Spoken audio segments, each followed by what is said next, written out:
memasuki sesi yang kedua tentang ajaran dari Pustaka Weda Sasangka. Nah, bagi yang baru ikut perlu diketahui bahwa Pustaka Weda Sasangka adalah salah satu serat kuno, ya, serat kuno yang kalau dirunut dari isinya itu sudah sebelum Masehi, ya, jadi artinya ada sebelum Masehi, tetapi baru ditulis istilahnya, dinarasikan oleh orang yang ngelakoni atau menjalani ajaran Pustaka Weda Sasangka itu sejak tahun 1721 dan kemudian istilahnya itu dinarasikan dalam bahasa, ya, yang bisa dipahami dalam bahasa Jawa sekarang itu tahun 1968. Jadi artinya bahasanya itu tentunya antara yang 1721 dengan 1968 ada perbedaan, ya.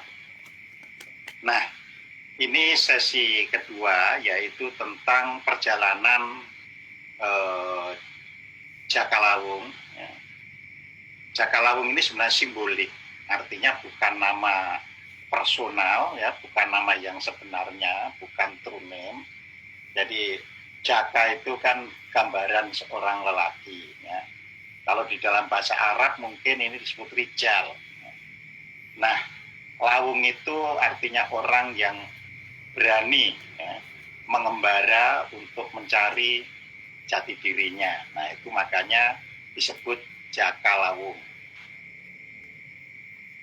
Agar kisah ini bisa dipahami oleh orang-orang di kemudian hari, maka harus ada, ya, suatu sejarah yang dipakai sebagai sandaran, walaupun itu bukan dalam arti yang sebenarnya. Nah, yang dipakai sandaran adalah yaitu berdirinya Majapahit, ya. Nama rajanya masih dipakai, yaitu Raden Wijaya yang dikenal juga sebagai Prabu Brawijaya pertama menurut, ya, buku Pustaka Weda Sasangka ini. Jadi, loh, ribuan tahun kok sudah ada Majapahit itu tadi dinarasikan kembali untuk bisa dipahami itu tahun 1721. Jadi istilahnya orang, ya, belajar sesuatu itu harus ada patokan, ya. Isi tetap apa itu sebagaimana asalnya sejak ribuan tahun yang lalu, tetapi kemasan disesuaikan dengan perubahan, perkembangan yang ada di dunia ini, ya. Nah, saat ini Jakalawung itu meninggalkan keraton, jadi artinya meninggalkan ayah bundanya karena untuk apa itu menelusuri makna hidup, ya. Dan di sini perlu diketahui bahwa, ya, ini pun mengajarkan bahwa jangankan orang biasa gitu loh, pemimpin pun kalau ingin sukses gitu di dalam memimpin sebuah negara, ya, itu harus mendapatkan geladi pelatihan, ya, supaya begitu menjadi dia bisa memahami aspek kehidupan yang dipimpinnya. Nah, makanya di sini, ya kan, Jakalawung meninggalkan keraton menuju ke suatu tempat yang telah disampaikan oleh ibundanya yang sudah moksa. Nah, jadi artinya ibunda, ya, Jakalawung ini sudah moksa, ya. Kita perlu ketahui pada zaman dulu, ya, kita hampir tidak mengenal kata kuburan, ya, karena orang-orang yang posisinya itu tinggi, itu dia bisa moksa dengan sendirinya, sedangkan orang-orang yang posisinya di bawah seperti kalangan pedagang, kalangan petani, ya, kalangan buruh, ya, itu ada pihak, ya, para pendeta yang istilahnya berdoa sehingga wafatnya atau kematiannya itu pada suatu saat juga bisa moksa, meskipun moksanya itu setelah dimakamkan. Ya. Itulah sebabnya kalau kita melihat hingga hari ini misalnya ke Kanekes, yaitu ke masyarakat yang oleh orang luar disebut Baduy, sebenarnya mereka ya tidak mau ya nama Baduy itu kan. Baduy itu sebenarnya kan bangsa yang dulunya itu liar, nomaden di Jazirah Arab sana, tapi manusia itu begitu sebutan itu meskipun salah tapi terus menerus diulang berkali-kali, akhirnya sesuatu yang salah itu menjadi kebenaran. Nah, jadi inilah yang harus kita pahami, ya. Jadi kalau kita ke masyarakat Kanekes, ya, komunitas Kanekes, ya. Nah, di sana kita tahu memang mereka juga tidak memiliki kuburan, ya, dan karena mereka memahami bagaimana cara moksa, jadi praktis penduduk Kanekes itu sudah ribuan tahun, ya tetap sekitar 5.000 sekian itu, jadi mutar terus. Ya. Nah, mengapa mereka melakukan itu? Ya kalau kita ngobrol sama mereka untuk menjaga, ya, untuk menjaga negeri ini, ya kan itu. Jadi artinya tetap ada orang yang prihatin, ya, di negeri ini. Ya, jadi seperti itu. Nah, dalam perjalanannya ia menyadari bahwa alam di sepanjang perjalanan itu tampak indah. Jadi ini menggambarkan situasi, ya, Pulau Jawa pada saat itu, ya.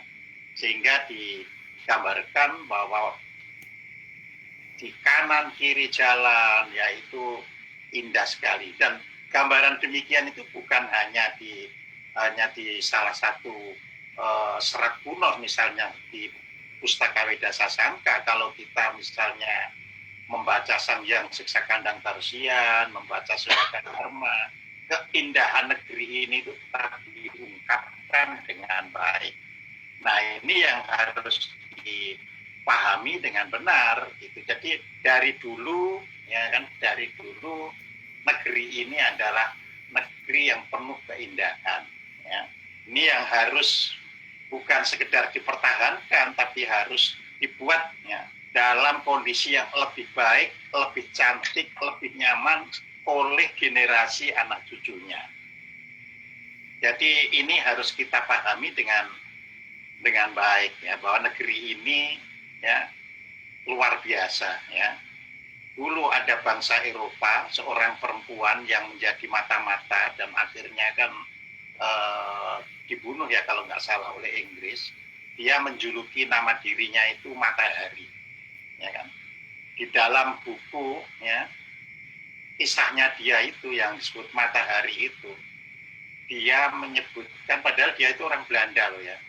Dia menyebutkan bahwa kalau kita merantau di bumi ini, tidak kita temukan surga kecuali di Pulau Jawa. Nah, ini kata-kata orang asing yang menjadi mata-mata dan orang perempuan pula. Ya. Nah, jadi di situ. Jadi makanya dikatakan di situ, ya, dalam perjalanannya ia menyadari bahwa alam di sepanjang perjalanan itu tampak indah, asri, dan memesona. Keadaan demikian ini membuat hatinya terbuka dan mendorong niatnya semakin kuat. Jadi sebenarnya, ya, kalau kita itu selalu, ya, membuka mata batin kita, ya, ada hubungan antara keindahan alam dan kedalaman makna spiritual yang ada di dalam hati manusianya. Makanya di situ dikatakan keadaan demikian ini membuat hatinya terbuka.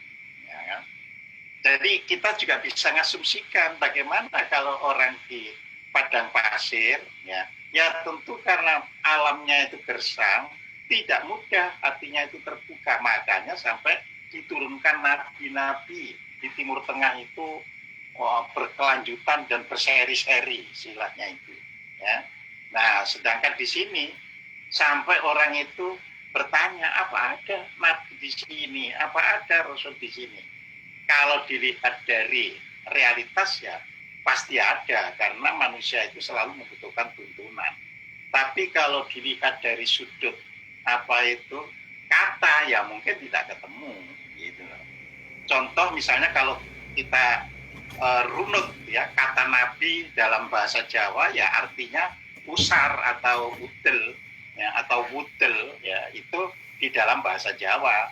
Jadi silahkan Anda nanti membuka kamus nabi gitu. Nah, tapi di dalam bahasa Jawa yang kemudian nanti ada not yang berikutnya, ya kan, nabi adalah orang yang menerima kabar dari Tuhan. Jadi itu istilahnya dalam perkembangannya, ya. Tapi kata nabi dalam bahasa Jawa kuno, ya, itu sudah ada, tapi tidak ada kaitannya dengan orang yang menerima berita dari Tuhannya, ya. Jadi mengingat hal-hal yang terjadi sebelumnya, yaitu keadaan yang terhina dan disepelekan, maka ia menyadari bahwa ia ternyata masih lemah keyakinannya, sehingga ia mudah terpikat oleh gerak panca inderanya.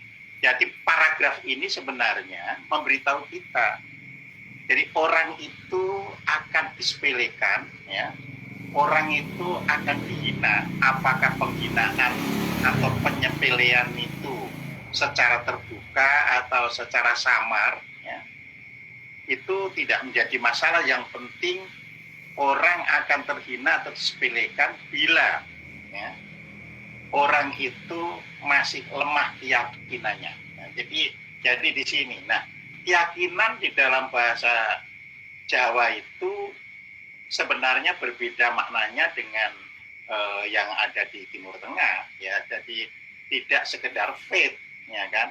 Faith itu F-A-I-T-H itu tidak sekedar itu, ya.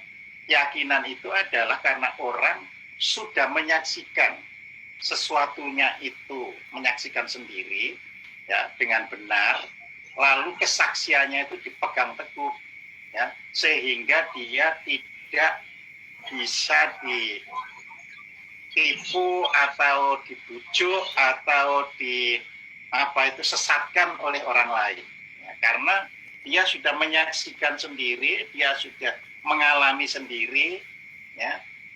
Jadi dia hidup atas kesaksiannya sendiri, bukan atas katanya orang. Ya, itu yang perlu dipahami kalau kita belajar Pustaka Weda Sasangka ini, ya. Jadi dia menyadari bahwa keyakinannya masih lemah. Nah, dampak atau akibat, ya, dari keyakinan yang lemah itu adalah mudah terpikat oleh gerak panca indera.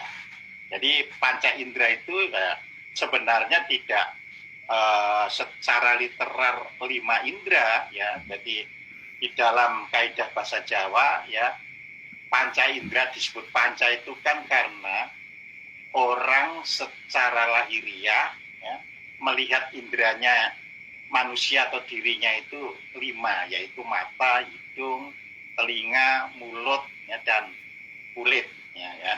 Tetapi, ya, ya, indera yang lainnya, misalnya alat kelamin itu juga indera, tapi karena itu tertutup, ya kan, jadi sering hal ini disebut saja panca indera, ya. Nah, dengan kata lain, panca indera itu adalah semua alat yang bisa dipakai untuk, ya, mengindra, untuk menjangkau objek-objek yang ada di sekitarnya, itu panca indera, ya. Nah, di dalam bahasa Al-Quran, ya, memperturutkan kenikmatan panca indera itu sama dengan mengikuti katanya orang banyak. Jadi itu banyak dalil sengaja ya saya tidak mencantumkan dalil di sini, tapi saya torehkan di buku Weda Sasangka jilid 1 dan 2 ya. Mengapa? Ya, aslinya pustaka Weda Sasangka ini adalah ajaran yang bersifat universal, jadi tidak ada dalil-dalil agama sama sekali. Tetapi karena saya sebagai orang Indonesia ya tidak menyampaikan pustaka Weda Sasangka itu bisa dibaca oleh ya, komunitas atau masyarakat Indonesia yang notabene ya 87% beragama Islam, jadi harus ada suatu poin bahwa pembacanya mayoritas orang Islam. Karena pembacanya mayoritas orang Islam itulah untuk menerangkan pustaka Weda Sasangka itu saya berikan kelengkapannya dengan menyitir dalil-dalil yang ada di dalam agama Islam.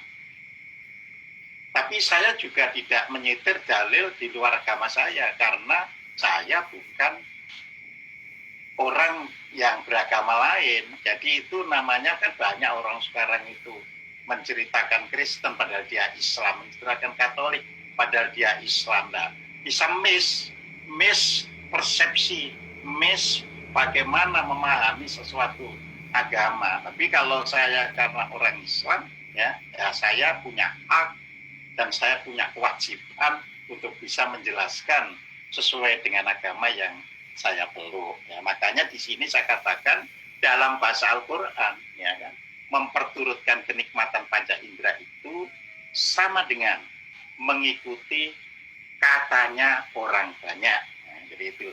Nah, nanti dalilnya bisa dibaca di buku Weda Sasangka jilid 1 bab jalan lapang. Ya, jadi ini kita urut, ya, sesuai dengan di buku itu. Cuma kan ini saya penjelaskan ini kan supaya saya bisa menyampaikannya secara lugas, saya bisa menjelaskannya yang mungkin ya tidak tertulis. Ya. Jadi disitulah tidak saya cantumkan kembali dalil-dalilnya itu. Ya.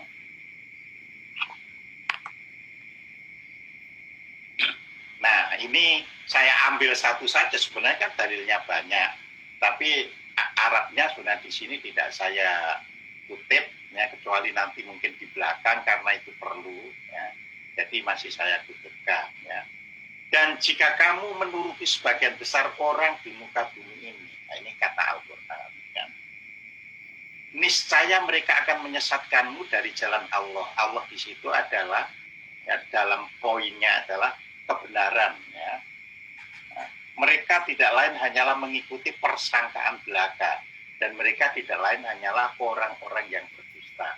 Nah, jadi di sini ketemu dengan ajaran di Pustaka Weda Sasangka. Jadi ketika manusia ya kan hanya memperturutkan gerak panca inderanya, maka sebenarnya gitu ya, ia hanya menerima kebenaran itu katanya orang, ya, katanya orang lain. Dan kita harus sadar sejak kita dilahirkan, ya, praktis kebenaran itu kita terima dari katanya orang. Padahal kalau di ajaran Jawa, ajaran leluhur Nusantara ini, kebenaran itu tidak boleh katanya orang, harus dia sendiri, ya, mengetahuinya, dia sendiri merasakannya, dia sendiri mengalaminya, tidak katanya orang. Makanya di Jawa ini, ya, kalau kita membaca Pustaka Weda Sasangka, ya tidak ada satupun agama yang dicantumkan di situ, ya.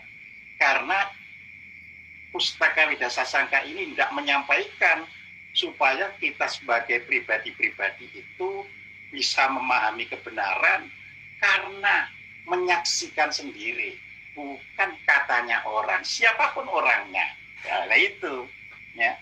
Nah, panca indera kita ini sebenarnya netral. Sebenarnya penerimaan kita terhadap sesuatu sebenarnya lebih banyak disebabkan oleh pengaruh orang-orang lain. Nah, mungkin kita ada pertanyaan, bro, bagaimana kalau gitu ngajari anak, ya kan? Ya, makanya anak ini hanya diarahkan supaya tidak celaka, tapi bukan langsung mendapat doktrin. Kamu harus begini, ikut orang tuamu, ya. Tuhanmu namanya ini, ya. Nah, ini kalau di dalam bahasa leluhur nggak boleh itu sudah mendoktrin anak untuk tidak tahu dirinya. Akhirnya hidup selalu katanya orang, gitu loh. Lah katanya orang ini kalau sudah sejak 1 tahun, 2 tahun, 3 tahun, 4 tahun, 5 tahun seperti saya katakan tadi, jadi kebenaran sendiri bagi dirinya, meskipun dirinya tidak tahu yang benar itu, gitu loh ya. Nah, makanya di sini saya berikan gambarannya, penerimaan kita terhadap sesuatu sebenarnya lebih banyak disebabkan oleh pengaruh orang-orang lain. Misalnya, ya, ketika kita hidup di suatu desa yang jauh dari sistem sanitasi yang sehat, maka kita tidak merasakan bahwa tinja manusia itu baunya bisa membuat perut mual dan mau muntah. Tetapi setelah kita belajar pada sistemnya yang lebih baik, maka hidung kita menjadi peka terhadap aneka macam bau busuk. Nah, ini kan tadi kan semula di masyarakatnya itu nggak pernah itu ya bilang ini tuh gini, ini gini, tidak. Karena apa? Karena ingin ya apa yang diajarkan itu agar tidak dianggap bisa membunuh pola pikir atau apa pemahamannya terhadap lingkungan ini. Ya. Nah, kita belajar kan pada orang. Jadi kita dipaksa untuk mengikuti orang lain, ya kan? Ya. Saya ambil contoh orang Papua ya. Ia mandi mungkin seminggu sekali. Mereka mandi, tapi setiap habis mandi, ya kan, sesuai dengan nalurinya, sesuai dengan instingnya, ya, mereka ingin bebas dari gigitan serangga, termasuk nyamuk. Nah, untuk itu, ya kan, dia menyembelih babi dan diambil minyaknya. Minyaknya itu dilabur, ya kan, ke seluruh tubuh supaya tidak ada serangga maupun nyamuk menggigit dirinya. Tidak ada persoalan bau, tapi bagi kita yang dari luar misalnya, terus ketemu orang demikian, ya, ya bisa merasa bau. Nah, ini contoh gitu loh, ya. Jadi manusia itu bisa ngakui kebenaran, tapi katanya orang. Nah, sedangkan bagi orang Papuanya sendiri tidak ada persoalan, karena memang minyak tadi betul-betul untuk bisa mencegah dari gigitan serangga. Nah, jadi di situ ya. Sama dengan kalau kita pergi ke Mina di Arab Saudi sana, di dekat slaughterhouse, ya, kita orang Indonesia ya, pada umumnya nggak mau diajak dekat-dekat itu karena mungkin 50 meter dari apa itu slaughterhouse itu nggak tahan ya, atau bisa mual ketika mencium bau ya kan tempat penyembelihan ternak itu. Tetapi bagi orang sana ya nggak ada yang pakai apa itu menutupkan dengan masker gitu, biasa-biasa saja ya. Nah, jadi disinilah ya perlu kita ketahui. Jadi setelah kita belajar ya pada orang lain, sebenarnya kan belajar katanya orang, ya, kan? Tapi kita akhirnya bisa menerima itu dan bisa menerima bagian dari kebenaran di dalam hidup kita. Ya. Nah, dengan demikian ketika hubungan panca indera dengan peranti dalam, ya peranti dalam itu hati, pikiran, budi, ya terhalangi, ya, dan lebih mengandalkan faktual, maka yang terjadi adalah kesesatan. Jadi itu karena kita ya kan faktor dalam sebenarnya tahu Tapi faktor luar karena ini diajarkan oleh katanya orang, nah bisa sebenarnya yang terjadi itu kesesatan. Ya. Jadi agama pun begitu adanya. Sebaik apapun agama, jadi sebaik apapun agama yang diwariskan oleh orang tua, jika generasi penerusnya menerima begitu saja tanpa dipahami maknanya dengan baik, ya, maka hasilnya adalah kesesatan itu sendiri. Tapi orang tidak merasa sesat, gitu loh. Karena apa? Karena sebenarnya kan harus terus dialami, dirasakan, terus sampai terjadi internalisasi ya di dalam dirinya itu. Oh, saya mau agama itu setelah saya jalani, setelah saya rasakan, setelah saya nikmati secara netral, tidak karena siapa-siapa, ya, saya bisa menganggap begini. Nah, begitu sebenarnya penilaiannya itu, ya. Nah, PWS memberikan pesan ya, agar segala hal yang bisa menghalangi ya harus diberantas gitu loh. Jadi artinya kalau penghalang itu dari indera telinga kita, ya telinga kita harus dipertajam supaya tidak sekedar mendengar katanya orang. Ini yang harus dipahami ya. Makanya seorang teman, ini seorang profesor, dia mengatakan ya, setelah melakukan kajian terhadap kemampuan ya, peragawi, akhirnya dia bilang pada saya amati ternyata manusia hanya memberdayakan napasnya. Nah, jadi mengapa ada olah napas, ada ini ya, itu hanya memberdayakan napasnya. Sampai pemberdayaannya itu membuat ya napas itu bisa dikendalikan ya, dalam satu kali pernapasan itu sekian menit, ya kan? Padahal normatif ya, kalau kita bernapas 1 menit ya, dengan tanpa rekayasa pikiran, pokoknya bernapas saja, terus kita hanya tinggal ngitung 1, 2, 3, 4 ya, menggunakan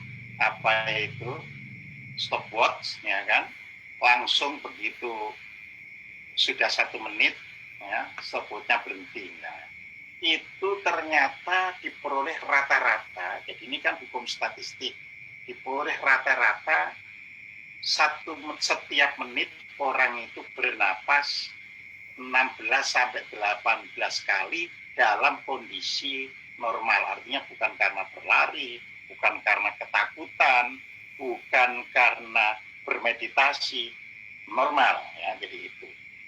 Nah, kata teman, kalau mengolah napas saja bisa sakti orang itu, ya kan? Mestinya kita juga bisa sakti lewat mata, bisa sakti lewat telinga, bisa sakti lewat hidung dan sebagainya. Dan itu dulu pernah dimiliki oleh leluhur kita. Nah, ini kan kita harus paham ya, berapa banyak jenis rempah-rempah itu leluhur kita tidak takut mati mencicipi rempah-rempah itu. Berapa banyak jenis jamur ya kan, yang bisa dimakan manusia itu dulu ditemukan oleh leluhur kita ya. Itu tadi karena memberdayakan betul. Jadi oh ini beracun, ini nggak bisa dimakan. Oh ini menyehatkan. Nah, jadi ini karena itu tadi diberdayakan, sehingga seluruh indera ini tidak lagi menjadi penghalang, tetapi menjadi saluran ya, untuk bisa masuk ke inner side kita ya. Jadi itu ya. Hal inilah yang dilambangkan dengan pengembaraan Jakalawung sampai di pinggir Sungai Brantas sebelah utara. Jadi nama sungai ini adalah simbolik Sungai Brantas. Artinya perjalanan mereka itu sudah bisa ya kan memberantas, ya kan, ya sesuatu yang dianggap bisa menyesatkan dirinya. Ya. Makanya di situ dikatakan ini berarti segala hal yang dapat menyesatkan harus diberantas hingga sampai pada keadaan yang paling surut ya. Nah, posisi utara itu di dalam kajian masyarakat Jawa, ya itu disebut wagi, ya kan. Jadi Kliwon di tengah, Legi di timur, Paing di selatan, Pon di barat, di utara itu wagi. Jadi wagi itu adalah posisi surut, orang menyongsong kematiannya. Nah, jadi di situ, ya. Nah, jadi disinilah yang harus kita bisa pahami dengan baik, ya. Dalam keheningannya, jadi dalam keheningan itu karena orang kalau sudah bisa meditasi itu tidak selalu harus mencari tempat, ya, tapi dalam kondisi apapun dia bisa mengheningkan dan mengheningkan pikirannya, ya. Heneng itu artinya diam, pikiran kita itu tidak galau, tidak mengembara ke sana ke sini, jadi itu heneng. Kalau sudah bisa heneng, akan jernih pikiran itu, menjadi hening. Nah, makanya di dalam PWS itu digambarkan, ya kan, Jaka Lawung mengalami tidur pulas, yang dalam bahasa Jawanya sare kepatos, ya. Kepatos itu dari kata kepati, ya. Jadi tidur tapi seperti orang mati gitu loh. Itu sare kepatos, ya. Lalu dengan adanya tidur yang seperti orang mati, ini sebenarnya gambaran dari orang bermeditasi gitu loh.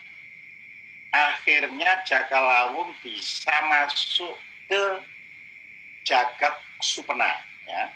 Jadi itu dimensi mimpi yang sangat jelas, itu jagat supena, atau kita juga kenal di barat sebagai alam imajiner, ya.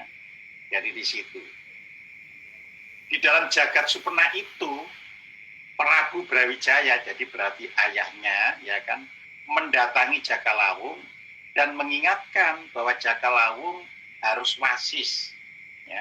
Inilah syarat awal untuk menjadi manusia unggul, ya. Jadi harus wasis, ya. Jadi mengapa orang di Cina, di Jepang, ya, terus di sini dulu itu sangat, ya, menjunjung tinggi leluhur, karena bisa connect gitu loh dengan leluhur itu. Nah, sekarang kan nggak bisa connect, jadi itu karena bisa connect, ya. Kalau kita baca buku tentang Qigong, ya, itu ada seorang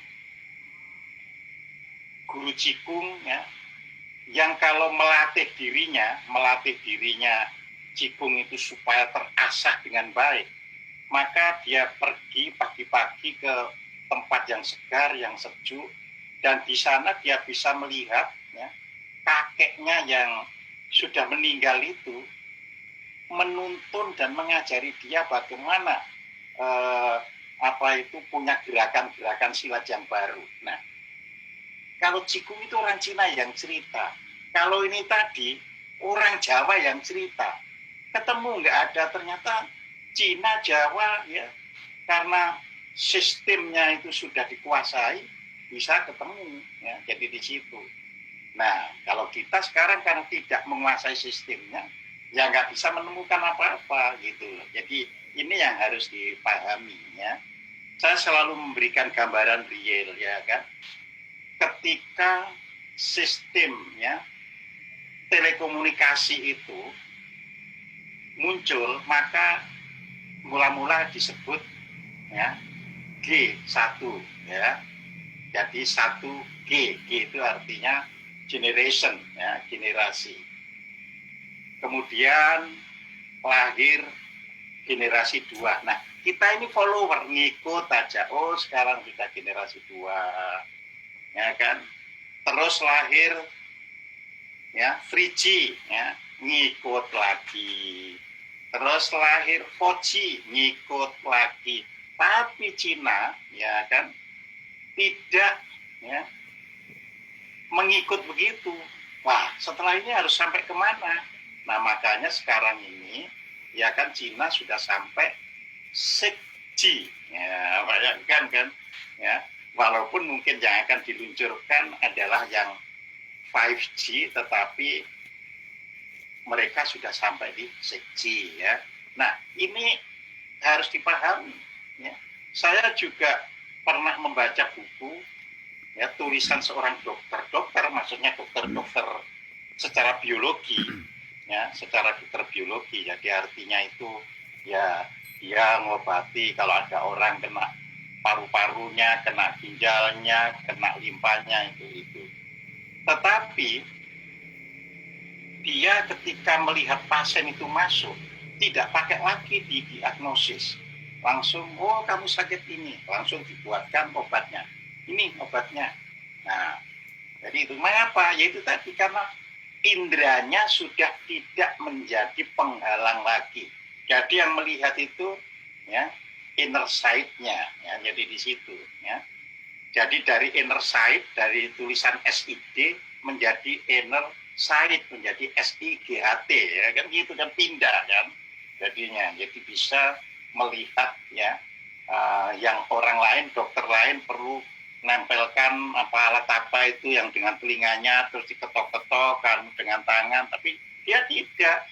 Jadi setiap pasien itu masuk langsung pintu, langsung dilihat ini, oh kamu sakit ini ya, dan itu benar gitu loh, sehingga menimbulkan gejolak ya politik di RRC. Akhirnya dia diusir, ya nggak boleh lagi praktek di RRT gitu loh. Jadi karena apa? Karena yang lain-lainnya itu harus menempuh kedokteran normal, misalnya kayak di sini tamat Fakultas Kedokteran Universitas A, B, C dan sebagainya ya. Dia juga tamat universitas yang ada, cuma dia membekali dirinya dengan cara menguasai kemampuan batinnya tanpa harus ya terpaku melalui indranya. Nah, makanya di sini dikatakan ya kan, Jaka Lawung itu akhirnya diingatkan oleh Prabu Brawijaya ya kan, bahwa kamu harus wasis. Nah, supaya kita mengerti makna wasis itu, maka di sini saya berikan ya urutan ya kan, dari weruh, wasis, wikan, waspada, wastita, dan wicaksana ya. Jadi manusia itu pertama ya harus weruh. Weruh itu mengetahui ya. Nah, mengetahui itu apa? Orang yang belajar itu memang dengan indranya tahu ya. Jadi itu mengetahui. Misalnya ini ada cangkir ya, atau gelas ya yang berisi air ya. Jadi oh saya tahu ya kan. Tapi manusia harus meningkatkan ya kan. Tahunya itu hanya sebatas yang dia lihat, atau dia juga tahu ya kaitannya dengan objek-objek yang ada di sekitarnya ya, dalam kaitannya dengan gelas itu. Nah, jadi kalau saya misalnya jadi montir mobil ya kan, terus hanya tahu oh iya ini kurang bensin, oh ini hanya sekedar itu baru weruh. Tapi kalau saya misalnya bisa mendeteksi langsung, ini ada kletek-kletek ini, oh ini pasti bagian ininya yang ngalami kerusakan ya. Nah, jadi di situ berarti mulai wasis ya kan. Ini real, suatu hari saya membawa ke bengkel ya mobil, ini pada kletek-kletek karena para tenaga bengkelnya itu mengandalkan komputer. Tadi dia hanya bilang, oh itu hanya aja Pak, nggak ada masalah. Setelah kita tes dengan komputer itu tidak ada lagi gitu ya, nggak ada bukti bahwa itu ada kerusakan, cuma kencengi bautnya ini itu gitu. Terus ada kotak-kotak lagi, saya bawa ke bengkel itu gitu kan. Nah, lalu salah satu pihak teknisinya itu bilang, wah ini Pak Tua ini yang ngerti kalau sudah gitu, komputer nggak ngerti Pak, tapi kita tunggu ya, kira-kira setengah jam lagi Pak Tua baru datang. Ternyata ada montir tua gitu loh yang masih dipakai di bengkel itu, ya kan. Coba Pak mesinnya dihidupkan. Oh ini bagian ininya Pak yang rusak. Dah bongkar betul. Jadi ada apa itu bagian di dekat cutter di bawah itu yang alami ada rompal sedikit giginya. Nah itu kan sudah wasis. Ya. Nah apa Wikan itu? Selain mengetahui ya semua yang terkait dengan objek, dia juga terampil menyelesaikannya. Nah itu Wikan gitu loh. Sebab ada orang yang tahu ya, tapi dia tidak terampil gitu. Nah, setelah terampil Wikan maka harus waspada gitu kan. Soalnya apa ini orang itu bisa waspada ya karena sudah wasis, sudah Wikan. Oh ini jangan dipakai ya motor ini karena nanti bisa begini. Nah, karena dia sudah waspada.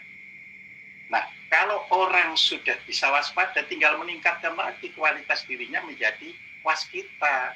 Jadi waskita itu artinya ya orang menyebut dia tahu sebelum kejadian, yang di dalam bahasa Jawanya weruh sadurunge winarah. Ya. Jadi mengetahui sebelum sesuatu terjadi. Nah, hanya orang yang sudah waskita hidupnya bisa bijaksana gitu loh. Jadi nggak ada sekolahnya bijaksana itu ya. Lalu dijelaskan oleh apa itu oleh Atma dari ya, Prabu Brawijaya ya, apa yang disebut manusia unggul itu ya, manusia yang senantiasa sujud kepada yang bagas purwa ya kan. Sujud ya di dalam apa itu Pustaka Widasa Sangka itu bukan meletakkan dai di atas lantai ya. Nanti mungkin di jilid 3 nantinya itu saya jelaskan lebih banyak. Sujud itu artinya ya selalu ya mematuhi, menaati kebenaran yang sudah diadakan oleh Tuhan. Misalnya kalau air itu apa itu akan mengalir ke tempat yang lebih rendah, sehingga kita harus bisa bekerja ya tidak menantang itu.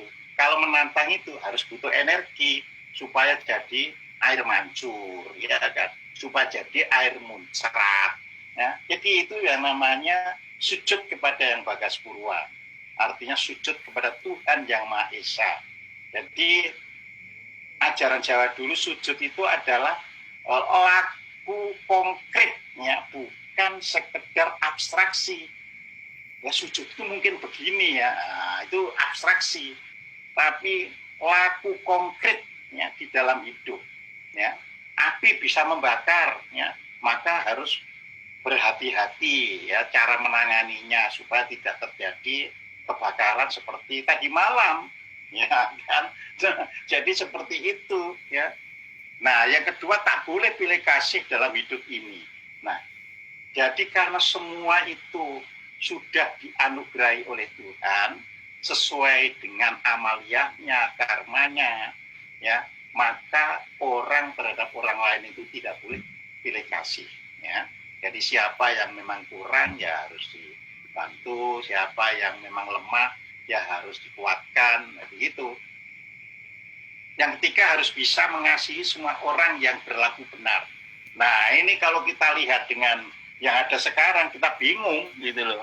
Karena apa? Karena di situ harus bisa mengasihi semua orang yang berlaku benar. Jadi kalau orang itu sudah benar, semua orang harus mendukung, ya kan? Jadi bukan karena ada dukungan politik, tidak ada sama sekali, karena tahu benar, ya kan? Nah itu. Nah yang keempat adalah harus berani untuk berbuat keutamaan. Jadi harus berani berbuat keutamaan. Ya. Nah, jadi keutamaan itu apa ya? Segala perbuatan yang punya nilai luhur. Jadi perbuatan yang bermanfaat bagi orang lain dan sama sekali tidak merugikan pihak lain. Itu namanya berbuat keutamaan. Yang kelima harus berani meninggalkan semua hal yang nista. Jadi semua hal yang bisa ya membuat orang itu rugi, ya maka harus ditinggalkan. Nah, kalau di dalam bahasa ayatnya itu begini, ya. Barang siapa yang berpaling dari mengingat Tuhan yang Maha Kasih, ya, coba di situ kan. Jadi Tuhan pun disebut Tuhan yang Maha Kasih. Ya. Dan itu adalah kalau di dalam Islam merupakan sifat pertama dari Asmaul Husna. Ya, Allah itu Ar-Rahman Ar-Rahim. Ya. Ya, tapi di dalam kehidupan orang hanya menjadi slogan gitu, ya. Semuanya ya dicirikan dengan apa itu bentuk kaitan dengan politik, sehingga kalau saya biasa nyebut yang terkasih, oh ini pasti bukan dari Islam, ini kalau yang terkasih ini pasti dari yang lain kan gitu kan. Nah ini karena itu tadi, karena kita sudah terhalang untuk melihat kebenaran, ya. Makanya di situ dikatakan kami adakan baginya setan. Maka ia yang menjadi teman yang selalu menyertainya. Dapat dikatakan teman setia. Ya. Dan sesungguhnya setan-setan itu benar-benar menghalangi mereka dari jalan yang benar. Dan mereka menyangka bahwa mereka mendapat petunjuk. Nah, tadi sudah saya katakan, ya kan, siapa sebenarnya yang menghalangi diri kita itu? Indra kita, ya, dayanya karena kita tidak gunakan dengan semestinya, sehingga nafsu kita, ya keinginan kita, ya memberdayakan indera itu untuk hal-hal yang keliru, ya. Nah, jadi dalam Al-Quran terdapat kata setan. Sebenarnya di Jawa setan itu adalah hawa nafsu manusia itu sendiri, ya. Kalau di dalam bahasa PWS, daya pengaruh kekuatan panca indera. Jadi kalau kita ini lebih dipengaruhi oleh panca indera, ya berarti kita ditemani setan gitu loh. Ya, jadi dari sini kita, leluhur kita itu sudah sangat arif, tidak mengada-ada. Ya, kalau kan terus jadi perdebatan, setan itu ada atau tidak, bisa dilihat atau tidak. Ya karena itu tadi, tidak menyaksikan berdasarkan kebenaran, cuma belajar dari katanya orang. Orang Jawa nggak mau dulunya. Ya, apa sih yang menyebabkan kita keliru itu? Karena pengaruh daya kekuatan panca indera kita sendiri. Nah, jadi begitu. Jadi dengan kata lain, membetul-betulkan hawa nafsu sama dengan mengikuti langkah setan. Oleh karena itu kita tak usah mencari setan karena ia ada di dalam diri kita sendiri. Begitu kita memperturutkan hawa nafsu, maka hawa nafsu itulah yang menghalangi kita untuk bisa menerima petunjuk. Nah, jadi di situ, ya. Kemudian Jakalawung dinasehati oleh Prabu Brawijaya. Ya. Ia harus selalu ingat bahwa dunia ini selalu mengalami perubahan. Nah, jadi diingatkan, ya, dunia ini tansah owah lan gingsir, ya kan? Ya, tansah itu berarti selalu, owah itu berubah, gingsir itu pindah, bergerak, gitu loh. Jadi selain berubah ya bentuknya dan sebagainya, itu selalu pindah, jadi harus dipahami. Dan dalam keadaan lupa atau lali, semua akan mendorong ke arah hidup yang nista. Itu kelebihan A menjadi nisata, untung enggak E-nya jadi W jadi wisata, ya. Jadi itu ya semua akan mendorong ke arah hidup yang nista, ya. Dan dalam keadaan eling, ya, semua akan ke arah keluhuran. Ya, pernah ada orang yang bertanya kepada saya, eling itu apa? Ya, nah ini ya di dalam khazanah leluhur, eling tidak sekedar ingat, ya. Eling juga tidak sekedar sadar, ya, seperti orang yang baru pingsan terus akhirnya sadar. Bukan. Eling itu, ya kan, adalah kesadaran yang aktif, ya. Jadi artinya kesadaran yang aktif. Jadi misalnya gini ya, kalau orang kesadarannya aktif, sama sekali tidak akan berani korupsi. Nah, mengapa orang berani korupsi? Karena kesadarannya itu pasif. Jadi dia mandek kesadarannya itu. Jadi kalau ditanya orang, kamu tahu korupsi itu dosa? Tahu, tapi nggak akan bisa mencegah perbuatannya untuk korupsi. Hanya orang yang eling, ya kan, yang benar-benar akan tidak bertindak sesuatu yang nista. Ya. Jadi ini adalah ajaran gitu. Kemudian Jaka Lawung diperintah untuk menoleh ke selatan, memperhatikan puncak Gunung Arjuna. Nah, disitulah adanya diri Jaka Lawung. Nah, ini kalau tidak paham narasi ilmunya Jawa, bingung. Loh, disuruh memperhatikan puncak Gunung Arjuna yang ada di selatan, kok bisa tahu dirinya sendiri ada di situ. Nah, makanya saya jelaskan ya. Makna puncak Gunung Arjuna adalah kepala manusia. Jadi gunung di dalam ajaran-ajaran Jawa itu bisa merupakan simbolik dari kepala manusia. Ya. Sedangkan Arjuna di dalam bahasa Jawa itu artinya cemerlang. Ya, jadi itu Arjuna. Jadi kalau kita sekarang ya ikut dari wayang kulit Arjuna nggak tahu artinya. Padahal di kamus Jawa kuno ada Arjuna itu cemerlang. Nah, di dalam kepala yang cemerlang itulah gitu, keadaan manusia yang sebenarnya. Kita akan tahu diri kita. Tapi begitu ya di dalam kepala ini butek, ya kan, kita tidak pernah tahu ya siapa sebenarnya kita ini. Di kepala manusia itulah adanya guru loka, ya, atau tempat manusia untuk mendapatkan ajaran hidup yang sebenarnya. Jadi loka itu tempat, ya, guru itu yang bisa mentransfer ya kebenaran. Jadi guru loka, ya kan. Nah, jadi dapat dibayangkan kan, padahal kita sekarang ini benar itu katanya orang, ya. Terus kita suruh kita ngajak negara Indonesia maju, nonsen, ya. Indonesia akan maju kalau kita kepalanya sudah cemerlang, ya. Sudah tidak istilahnya menghindari sebanyak mungkin katanya orang, siapapun orang itu, siapapun apapun posisinya, ya, karena dia kata orang, ya, tidak pernah tahu dirinya sendiri gitu loh, ya. Nah, cara untuk memuja dan memuji yang Bagas Purwa harus dilakukan menggunakan otak kanan. Inilah yang disebut semedi atau manekung, ya. Kalau kita berpikir secara sistematik, maka kita menggunakan otak kiri. Dengan otak kiri inilah kita meninggal. Makanya di ajaran PWS itu, ya, semua yang lahiriah ini harus kita ketahui. Ya, karena itu disebut meninggal. Ya. Sedangkan semua yang menyangkut batin, ya, harus menggunakan otak kanan. Ya. Loh, ini ajaran sudah ribuan tahun. Malah sekarang ada ISQ baru ngajarkan otak kanan fungsinya ini.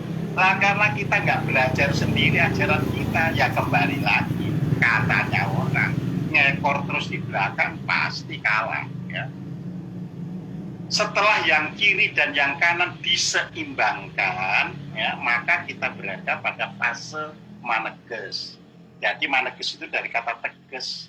Teges itu artinya jelas. Jadi, oh, dari sisi kanan kok saya lihat begini. Dari sisi kiri saya lihat gini. Saya sekarang tahu. Nah, jadi begitu. Ya. Diingatkannya agar Jaka Lawung tidak bersikap adigang, adigung, adiguna. Ya. Jadi adigang itu orang hidup tidak boleh menyombongkan diri dalam kekuasaan. Ya, itu adigang. Ya. Kepangkatan, ya, itu gung, adigung, ya, dan kelebihannya itu guna terhadap pihak lain. Itu sudah diajarkan. Cuma sekarang itu sudah jadi slogan saja, gitu loh. Ya. Ia harus rendah hati.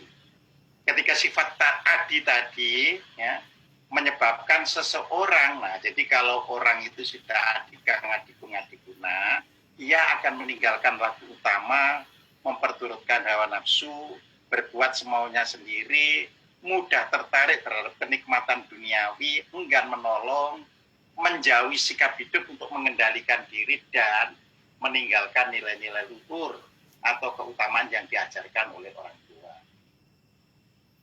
Selanjutnya dinyatakan dalam PWS bahwa sebagian besar manusia memang memperturutkan hawa nafsu. Jadi PWS mengatakan, ya kan? Sebagian besar manusia itu ternyata memperturutkan panca inderanya. Ya, itu berarti memperturutkan hawa nafsunya, memperturutkan keinginan, ya, angkara murka seperti tamak tak dapat menerima kenyataan dirinya, mudah terpikat oleh kenikmatan duniawi atau kenikmatan semu. Kekuatan panca indera manusia luar biasa, sehingga sebagian besar manusia mudah terpikat oleh kesenangan duniawi. Dalam bahasa PWS, kesenangan duniawi ini tidaklah asli, bukan realitas sejati, ya, yang sebenarnya adalah palsu. Nah, nanti kalau kita baca di seksi Jenar juga ada, kabeh mau wis palson, atau ya wis palson kabeh, kan gitu kan. Nah, sekarang saya berikan cerita ini, ya. Ini berarti saya ngomentari. Pada masa Medang dan masa Majapahit, Nusantara ini berjaya. Ya. Oleh karena leluhur bangsa Nusantara sangat memahami makna kehidupan dunia, jadi tahu dunia itu apa. Ya, tidak katanya orang, ya, mereka tidak adigang, adigung, adiguna. Ya, oleh karena itu, dalam pustaka Raja Ibu Nusantara, ya, nah, jadi ini dalam pustaka Raja Ibu Nusantara. Kalau masih ingin baca, silahkan ke Sundanologi, ya, karena disimpan di Bandung sana. Ya. Jadi ini tidak disimpan di Yavanologi yang di Jogja, tapi di Sundanologi. Ya. Jadi pustaka itu ya sama dengan buku, ya. Raja itu negeri, I itu di, ya, bumi, ya, berarti bumi Nusantara. Jadi buku itu, ya, ribuan halaman untuk menuliskan negeri-negeri di bumi Nusantara. Nah, di situ disebutkan bahwa sejak tahun 1600 sebelum Saka, ya itu praktis sama dengan 1500, ya, 22 sebelum Masehi, ya. Gampangannya dibuat sama aja, ya, 1600 sebelum Masehi. Datang orang dari Arabia, Afrika, Indochina, dan India. Jadi 1600 tahun sebelum Masehi itu orang Arab, orang Afrika, orang Indochina, ya, dan India itu pada berdatangan, gitu loh, ya. Mereka datang di Nusantara, ya. Nah, di dalam pustaka Raja Ibu Nusantara itu disebutnya khususnya di Pulau Jawa, ya. Karena mereka ingin melepaskan diri dari penderitaan di negeri mereka, loh. Jadi mereka di negerinya sendiri itu menderita, ya, menghindari peperangan. Dari di negeri mereka itu banyak perang, mendapatkan kemakmuran karena di sana tidak makmur. Jadi pergi ke sini untuk memperoleh kemakmuran. Kemudian ada yang datang ke sini untuk mencari jodoh, ya, untuk mendapatkan istri atau suami. Mereka menjalin persahabatan dengan penduduk pribumi karena mereka menganggap bahwa Jawa itu sebagai surga di bumi. Jadi ini ada di buku pustaka Raja Ibu Nusantara. Disebutkan dalam bahasa Jawanya, ya. Jadi makati Jawa Dwipa, samyasana swarga loka haneng pertiwitala. Nah, ini bahasa Jawanya, ya. Jadi seperti, ya, Jawa ini seperti begitu loh, ya. Keadaan yang ada di surga tapi adanya di bumi. Ini buku kuno loh, ya. Ya.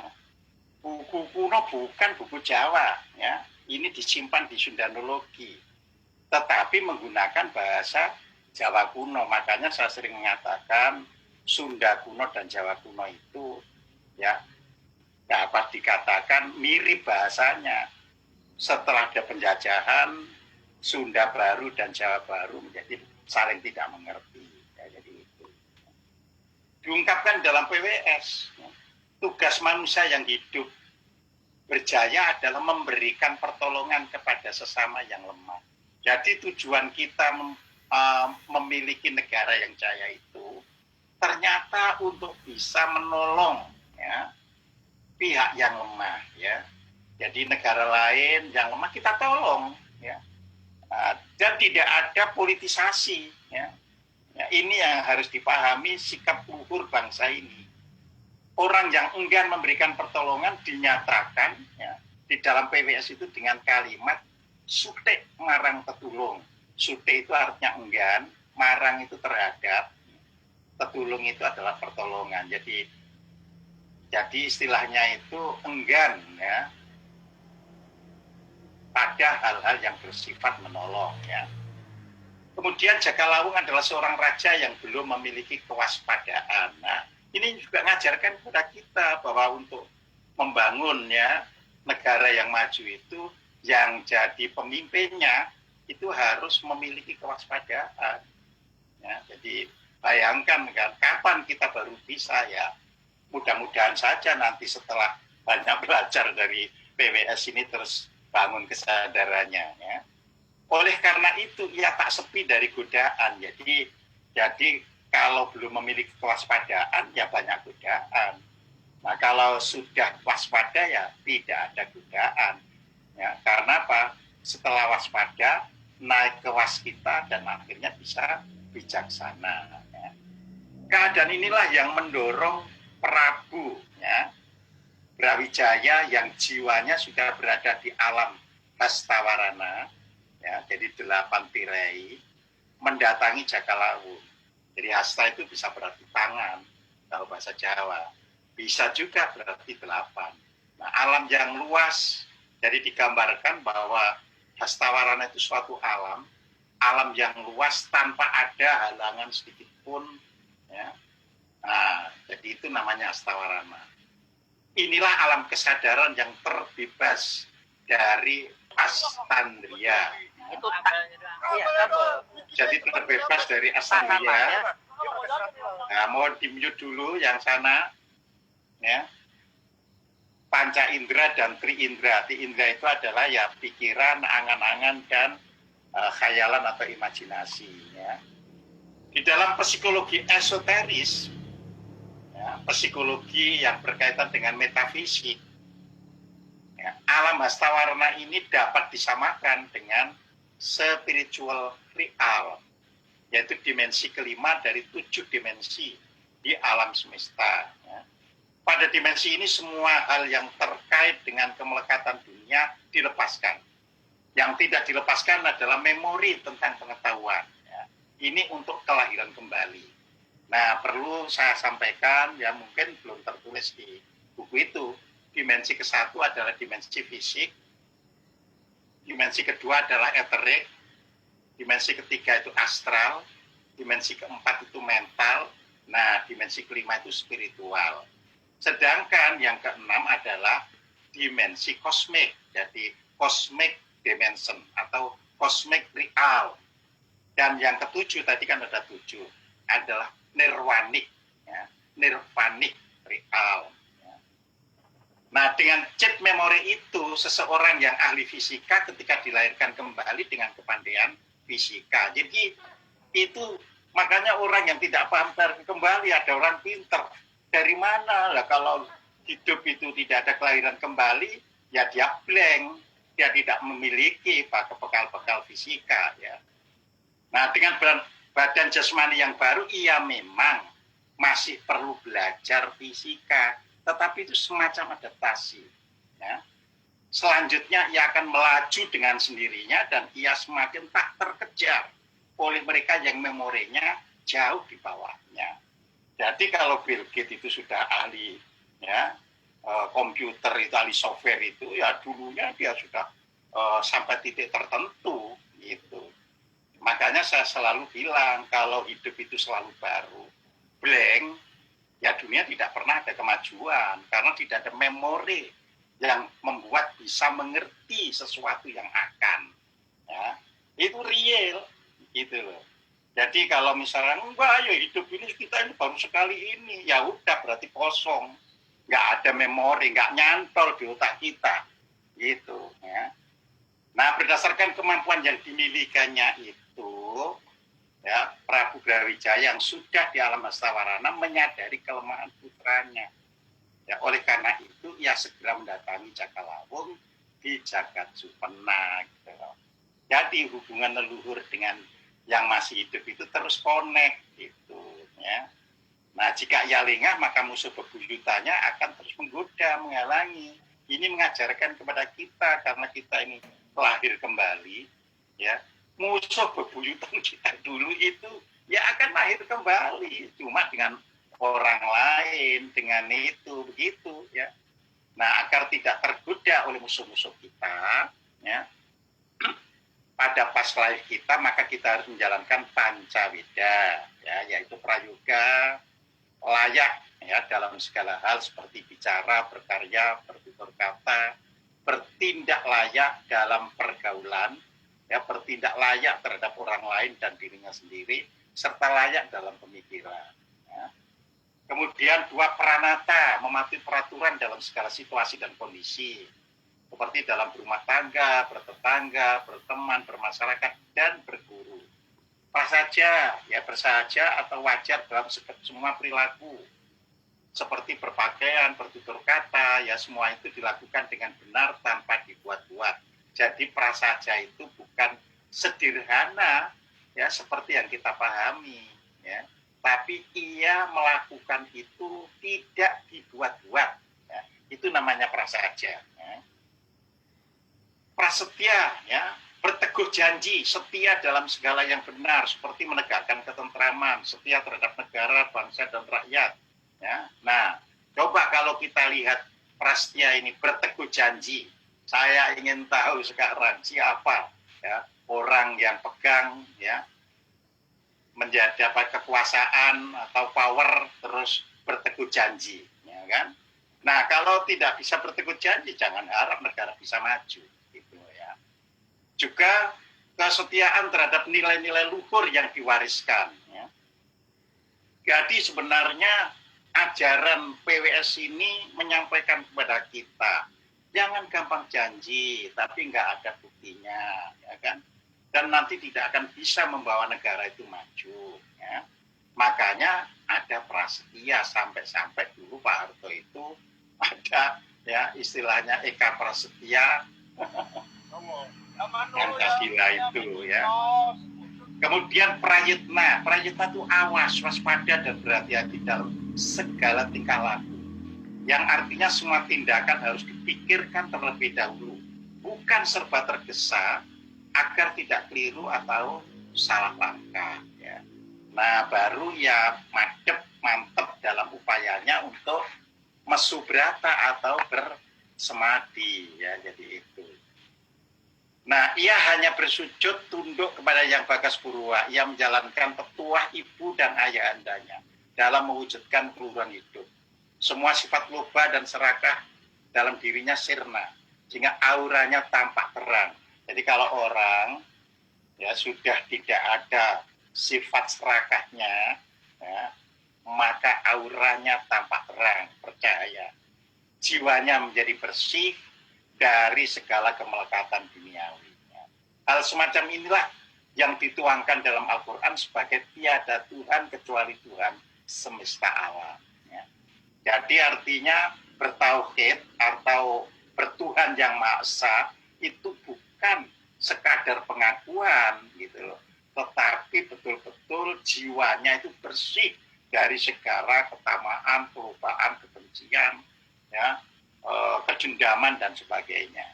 Jika PWS mengulang-ulang seruan kepada Jakalawung agar tunduk patuh kepada Yang Bagas Purwa, demikian pula halnya dengan Al-Quran. Bedanya gaya PWS dengan Al-Quran adalah gaya narasinya. PWS ini dari awal dipisahkan sebagai cerita serial. Jadi makanya kalau kemarin sudah ikut 1, terus sekarang ikut 2, nanti ikut 3, nah itu serial. Nanti akan gagap, akan bingung sendiri ketika ada yang tidak diikuti. Nah, jadi di situ. Ya. Sedangkan Al-Quran berupa kumpulan ayat yang mengandung banyak tema dan topik, tetapi tidak dikisahkan secara teratur. Ya, ayat-ayat Al-Quran ditata seperti dalam ruang penjualan. Dan bagi yang berminat untuk membeli, dipersilahkan untuk mencarinya sendiri. Ya. Nah, ini juga harus kita pahami, leluhur kita itu sudah cerdik, sudah cerdas. Enggak lah, nanti orang kan semau gue kalau tidak dibuat teratur begini. Ya, jadi itu. Nah, sebenarnya PWS sangat praktis petunjuknya bagi mereka yang biasa ya, berpikir sistematik.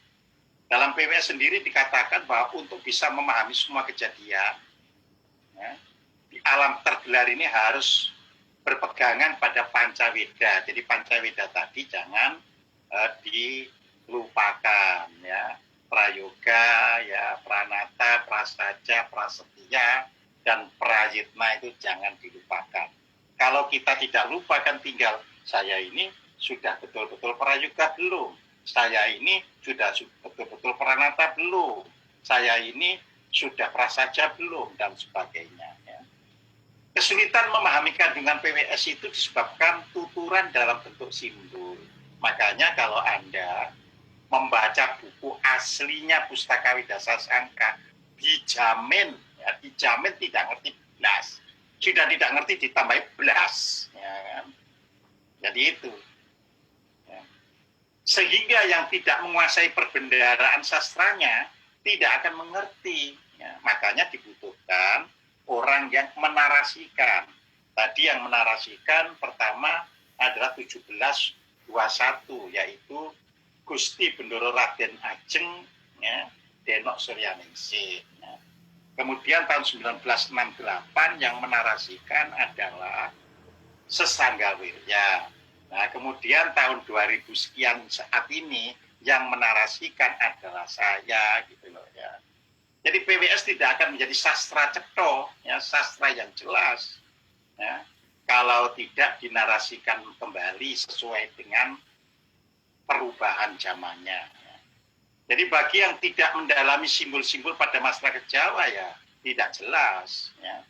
Selanjutnya dikisahkan keadaan Jakalawung setelah berhasil mesubrata atau melatih diri dalam menjalani laku spiritual. Ya.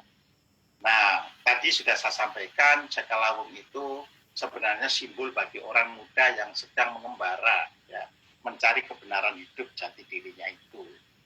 Ya. Jadi hal ini menunjukkan bahwa untuk mencari kebenaran hidup itu harus didahului dengan melakukan mesubrata. Jadi harus melatih pengekangan diri dari kecil. Ya. Makanya anak didik lebih dulu harus diajari untuk mengerti nilai-nilai, norma-norma. Jadi bukan doktrin, bukan dogma, ya, tapi nilai-nilai luhur, norma-norma yang berlaku di masyarakat sebagai tempat hidupnya. Setelah ia mengerti benar nilai-nilai dasar bagi kehidupannya, ya, dan memahami norma-norma yang berlaku, barulah dilepas di masyarakat. Jadi di situ. Setelah berhasil mesubrata, Jakalawung kedatangan seseorang yang merupakan salah satu begawan yang sudah kelihatan tua. Ia terlihat suka senyum dan tertawa, dan semua perilakunya membuat orang lain merasa senang, puas, ya.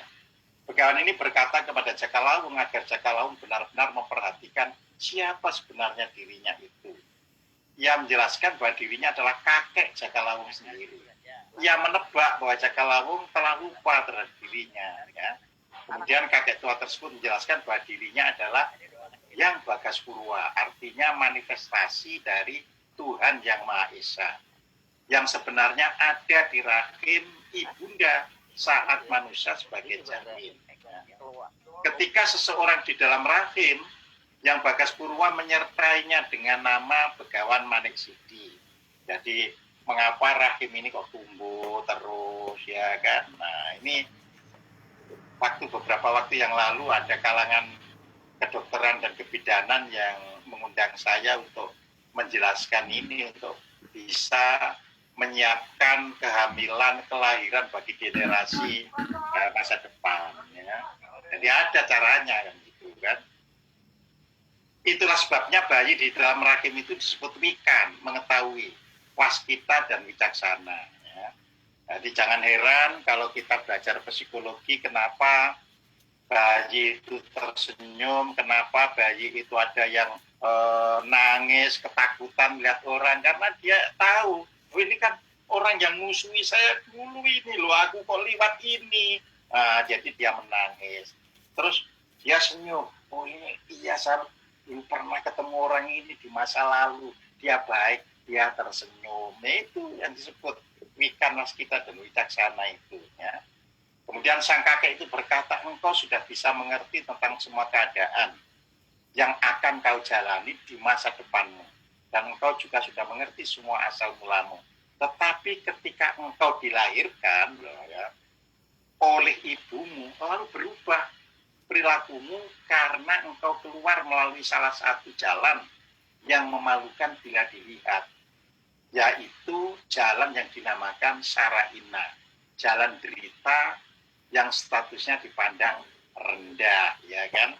Jadi vagina itu di dalam bahasa Jawa kuno ini diistilahkan Sara'ina.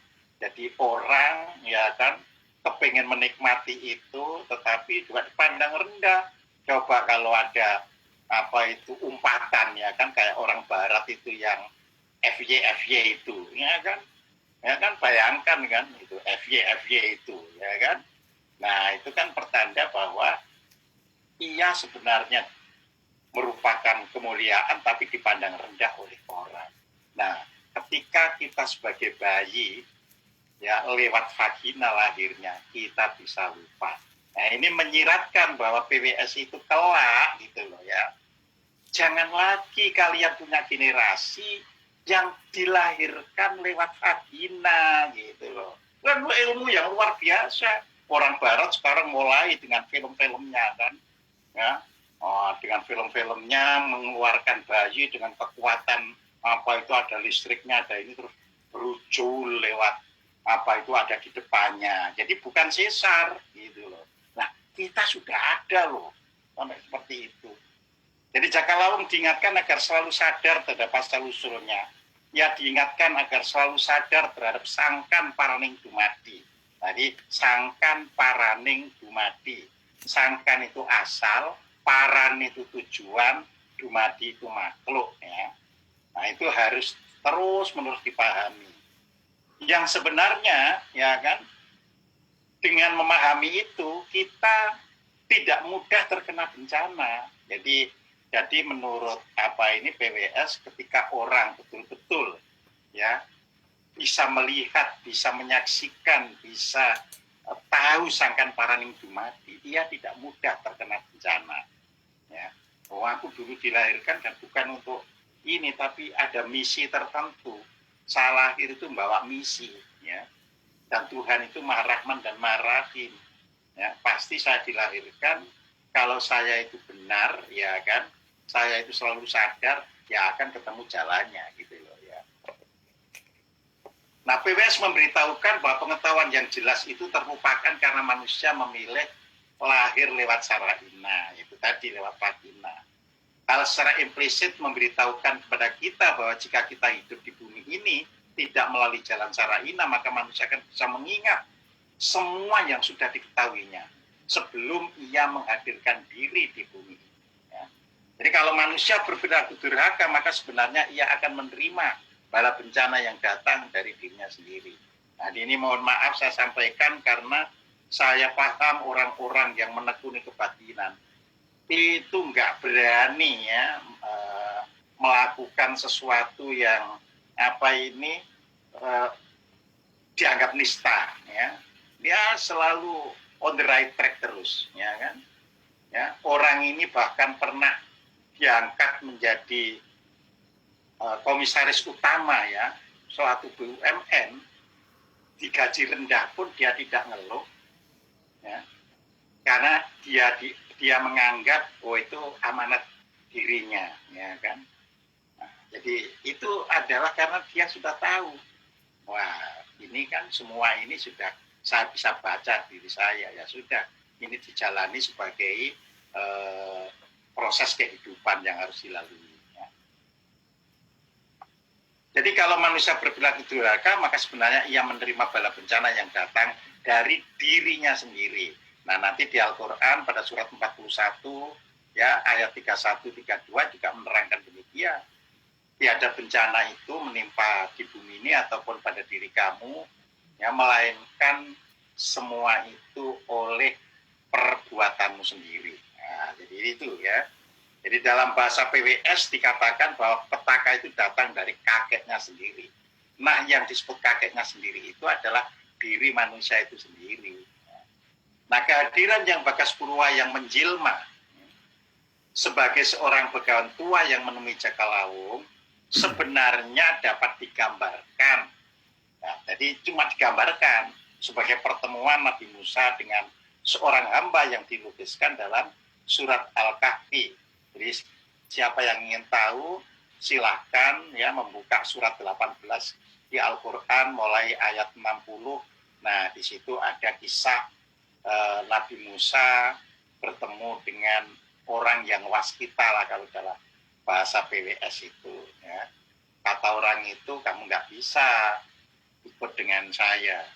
Kenapa nggak bisa? Ya karena kamu belum memiliki kesabaran yang berkaitan dengan pengetahuan itu.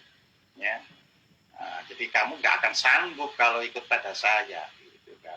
Tapi kan maksa saja. Ya pokoknya kalau memang tidak bisa, begini saja. Ya, saya akan tinggalkan. Oh kalau gitu saya akan melakukan ya kan 3 hal. Kalau kamu sampai bertanya tentang 3 hal itu, berarti kamu akan tinggalkan. Nah, jadi itu. Ya. Nah, juga dapat digambarkan seperti Nabi Muhammad yang bertemu dengan sesosok misteri yang di kemudian hari disebut Jibril saat beliau sedang bertahanus di Gua Hira. Tahanus itu melakukan mesu brata ya kalau di dalam bahasa Jawanya. Nah, dalam PWS kedua sosok itu dapat dikatakan sosok yang sama yang disebut yang Bagas Purwa karena itu manifestasinya saja. Oleh karena itu tak ada kisah tentang Khidir pada Nabi Muhammad dan tidak ada kisah Jibril yang menemui Nabi Musa ketika Musa bertahanus di Bukit Sinai.